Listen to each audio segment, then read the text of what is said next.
Hi everyone, I just wanted to share what's been going on at the house and with Jaymon's situation.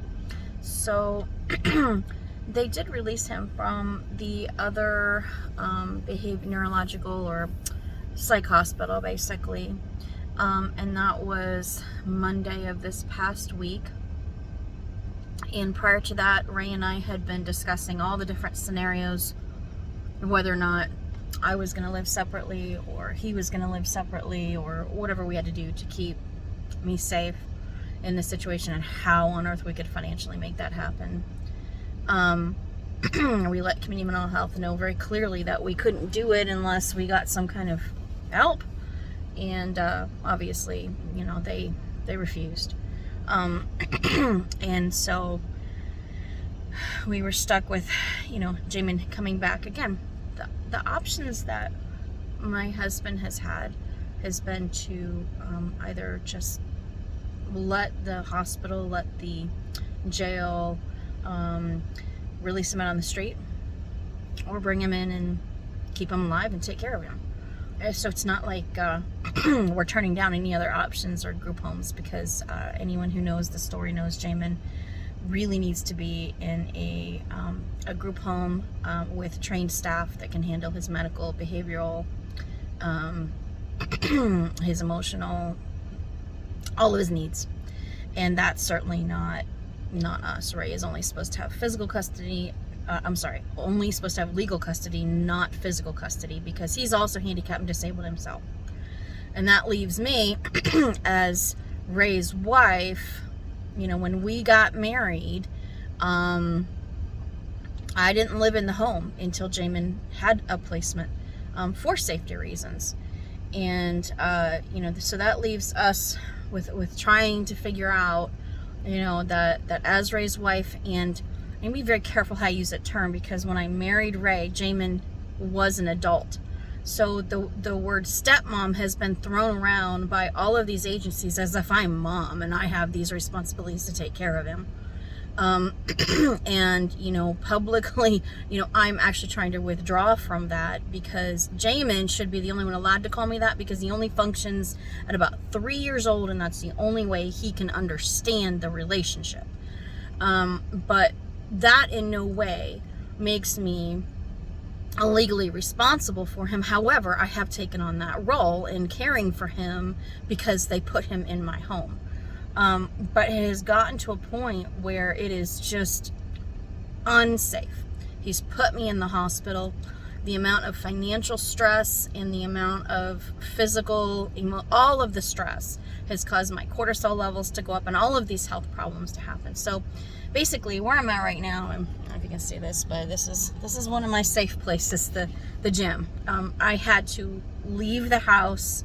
Let me back up. When Jaymon came home on Monday, I was not in the house until I knew he had gone to bed. I came to the gym, I swam, I did some shopping, and then I just sat in the driveway and waited to know that he had gone to bed and it was safe for me to go in.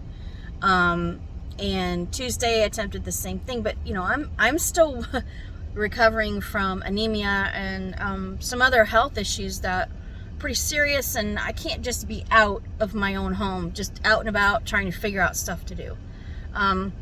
I did a farmer's market on Thursday. I can only do about one of those a week right now, because anything else would exhaust me.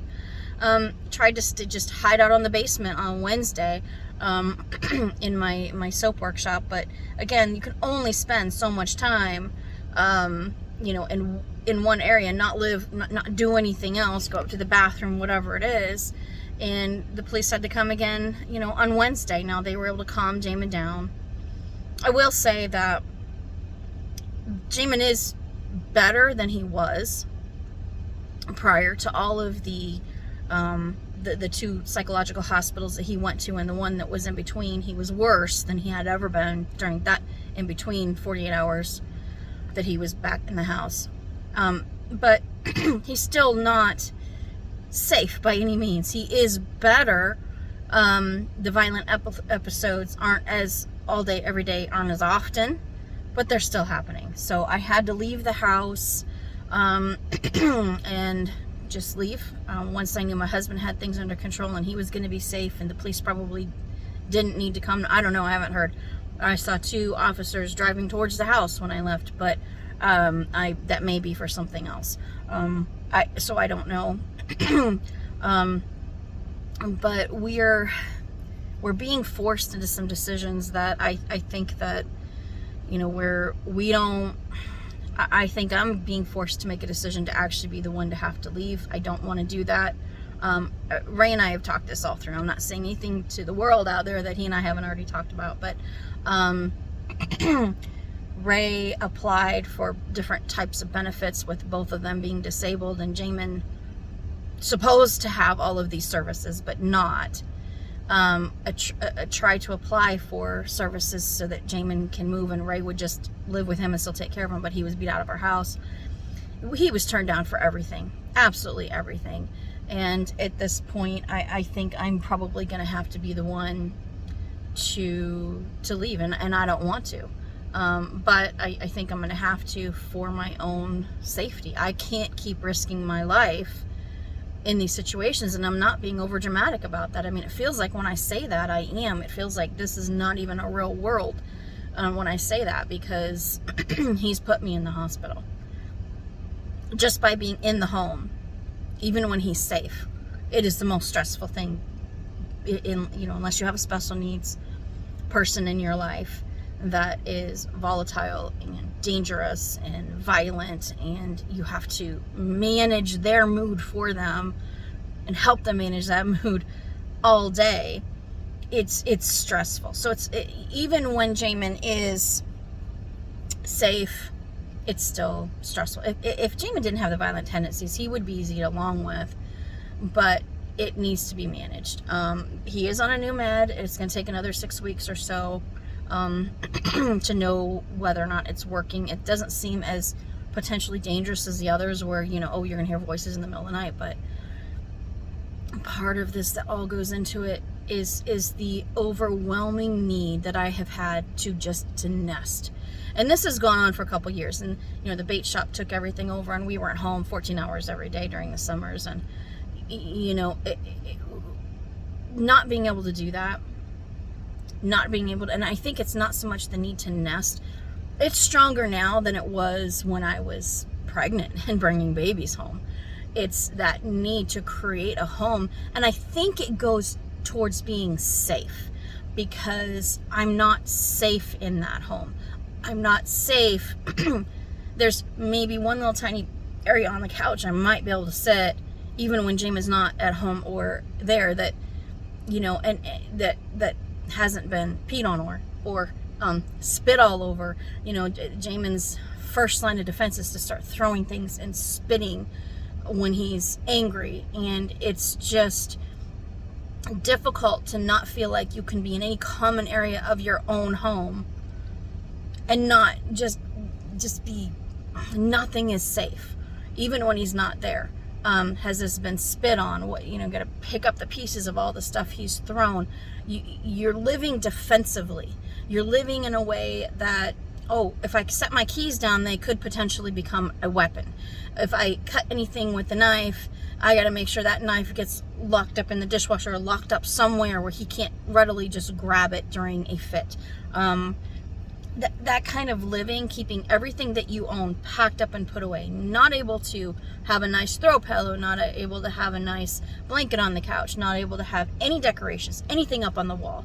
Forget about decorating for holidays, Christmas or Halloween. You can't have anything out. No family photos, nothing. Sleeping in your clothes, always having a go bag ready. It's exhausting, and it's heartbreaking, because I don't want to leave my husband alone in a situation where it could be even more potentially dangerous for him. But if I stay, I'm putting my life at risk.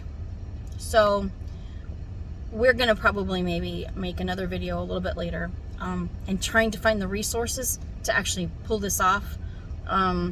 And talking with my family, my parents, and things like that, I will probably be able to get more assistance in actually making a move. And all of our finances have funneled into this black hole of what Jaymon's resources should be through CMH, the state. They're getting paid to manage his case. They're getting to take vacations, drive nice cars, live in a safe home, and they're getting paid, but they haven't provided the resources or done the job. And so, we do have to talk a little bit further and figure out how we're actually going to make this happen, and see it through. And until then, I'm going to have to continue to find things to do, and sleep in the car. Again, all of these things sound crazy. They sound crazy, but this is the world that we live in. So anyways, I will update everyone later. I'm going to go in and try and get in the pool, and try and de-stress a little bit. And then we will send an update later. Thank you, everyone who's listening to us ramble and spill our lives out, and just letting everyone know what's happening to us, and hope it doesn't happen to any other families of special needs people. And anyways, thanks again, and we're gonna try and start making some shorter videos, just a little here and there like we talked about. But I had been so angry at community health and all of the people involved that had basically lied to us about what resources and help they could give us. Yeah, I was so angry I couldn't even make a video last week. So anyways, love everyone. Thank you so much. Bye.